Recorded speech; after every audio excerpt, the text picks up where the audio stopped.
നോമ്പ് തുറക്കുമ്പോഴേ ഈ കാര്യങ്ങൾ ശ്രദ്ധിച്ചു കഴിഞ്ഞാൽ നല്ലൊരു ആരോഗ്യം വീണ്ടെടുക്കാൻ സാധിക്കും. നമ്മൾ സാധാരണ നോമ്പ് തുറക്കുമ്പോൾ ഞാൻ പറയാം 3 ഘടകങ്ങളാണ് നോമ്പ് തുറക്കുമ്പോൾ വേണ്ടത്. 1 ഈത്തപ്പഴമാണ്, 2 നല്ല പച്ചവെള്ളമാണ്, 3 നല്ല ഫ്രൂട്ട്സാണ്.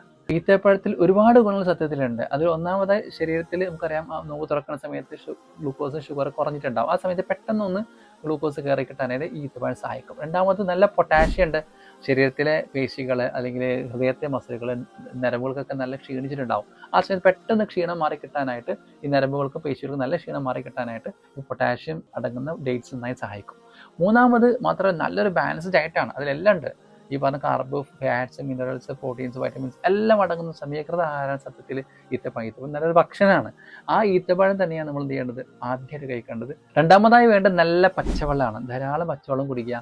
ഒരിക്കലും നിങ്ങൾ ഷുഗർ ചേർത്ത അല്ലെങ്കിൽ പഞ്ചസാര ചേർത്ത ജ്യൂസോ അല്ലെങ്കിൽ ഡ്രിങ്ക്സിലേക്കോ ഒരിക്കലും പോകരുത് കേട്ടോ. കാരണം ഷുഗർ ആ സമയത്ത് നല്ല ജ്യൂസോ നല്ല പഞ്ചസാര ചേർന്ന് ജ്യൂസ് കഴിച്ചാൽ പെട്ടെന്ന് ഷുഗർ സ്പൈക്ക് ചെയ്യും. മാത്രമല്ല ശരീരം പെട്ടെന്ന് വയറ് പെട്ടെന്ന് ബ്ലോട്ട് ചെയ്യും, നന്നായിട്ട് ഇങ്ങനെ വീർത്തു വരും. അപ്പോൾ അതുകൊണ്ട് അത് ഉണ്ടാവാത്ത രീതിയിൽ ശരിക്കും നോക്കേണ്ടത് നല്ലതാണ്. എപ്പോഴും നല്ല പച്ചവെള്ളം ധാരാളം കുടിക്കുക. മൂന്നാമതായി ഫ്രൂട്ട്സ് ആണ്. ധാരാളം ഫ്രൂട്ട്സ് കഴിക്കാം. അതായത് ഇപ്പോൾ സീസണായിട്ട് കിട്ടുന്ന ഫ്രൂട്ട്സ് എന്താണ് അതാണ് കഴിക്കേണ്ടത്. അപ്പോൾ നമ്മൾ തണ്ണിമത്തൻ കഴിക്കാം, നല്ല പത്തൊക്കെ കഴിക്കാം, അതേപോലെ നല്ല മുന്തിരി കഴിക്കാം, നല്ല ഓറഞ്ച് കഴിക്കാം, ആപ്പിൾ ഉണ്ട്, എന്തായിക്കോട്ടെ ഏത് ഫ്രൂട്ട്സ് ആണോ ഏറ്റവും സുലഭമായി കിട്ടുന്നത്, സീസണൽ ഫ്രൂട്ട്സ് എന്താണോ അതാണ് നിങ്ങൾ കഴിക്കേണ്ടത്. ഈ അത്ര ജ്യൂസ് നിർബന്ധമാണെങ്കിൽ ഈ കാരണം ഫ്രൂട്ട്സിനെ തന്നെ നമ്മൾ എന്ത് ചെയ്യാം, ജ്യൂസാക്കി കുടിക്കാം. പക്ഷേ പഞ്ചസാര ചേർക്കാതെ കുടിക്കലാണ് ഏറ്റവും നല്ലത്. ഈ രൂപത്തിൽ നോമ്പ് തുറന്നതിന് ശേഷം നമ്മൾ നമസ്കരിക്കാൻ വേണ്ടി പോകുന്നു. മഗ്‌രിബ് നിസ്കാരം തിരിച്ചു വരുന്നു. അങ്ങനെ ഒരു 1/4 മണിക്കൂർ ശേഷം മതി ഭക്ഷണം കഴിക്കുക എന്നുള്ളത്. ഭക്ഷണത്തിൽ ശ്രദ്ധിക്കേണ്ട കാര്യങ്ങൾ 3 കാര്യങ്ങളാണ്. അതിൽ 3 ഘടകങ്ങൾ ഉണ്ടാവണം. ഒന്ന് നല്ല കാർബോഹൈഡ്രേറ്റ് ആണ്. അതിൽ ശരിക്കും എന്ത് വേണം, നല്ല ചപ്പാത്തി കഴിക്കാം, അല്ലെങ്കിൽ നൂൽപുട്ട് കഴിക്കാം, പത്തിരി കഴിക്കാം, വെള്ളപ്പം കഴിക്കാം, ഏത് ബ്രെഡ് ഐറ്റംസും കഴിക്കാം. ഇതിന് കൂടെ നല്ലൊരു സലാഡ് കൂടി ആയാൽ, അതായത് നല്ല ഫൈബർ കൂടി ആയാൽ വളരെ നന്നായി. അപ്പോൾ നല്ലൊരു മീലായി.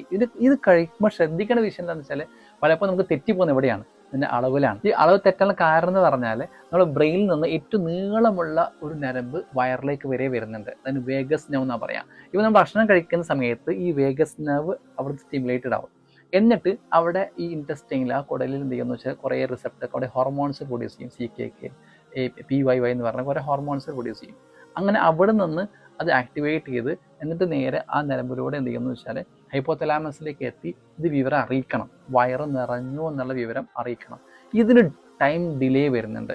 അതായത് നമ്മൾ കഴിച്ചതിന് ശേഷം 15 മിനിറ്റ് 20 മിനിറ്റ് വരെ സമയമെടുക്കും ഈ ബ്രെയിൻ ഇതിന് സെൻസ് ചെയ്യാൻ. വയറ് നിറഞ്ഞിട്ടുണ്ടാവും, പക്ഷേ ബ്രെയിൻ സെൻസ് ചെയ്യില്ല. നമ്മൾ കഴിച്ചുകൊണ്ടേയിരിക്കുന്നു. അങ്ങനെ എപ്പോഴാണോ ബ്രെയിൻ ആ വിവരം അറിയിക്കുന്നത് അപ്പോഴേക്കും വയറ് നിറഞ്ഞ് അതിനപ്പുറത്തേക്ക് പോയിട്ടുണ്ടാവും.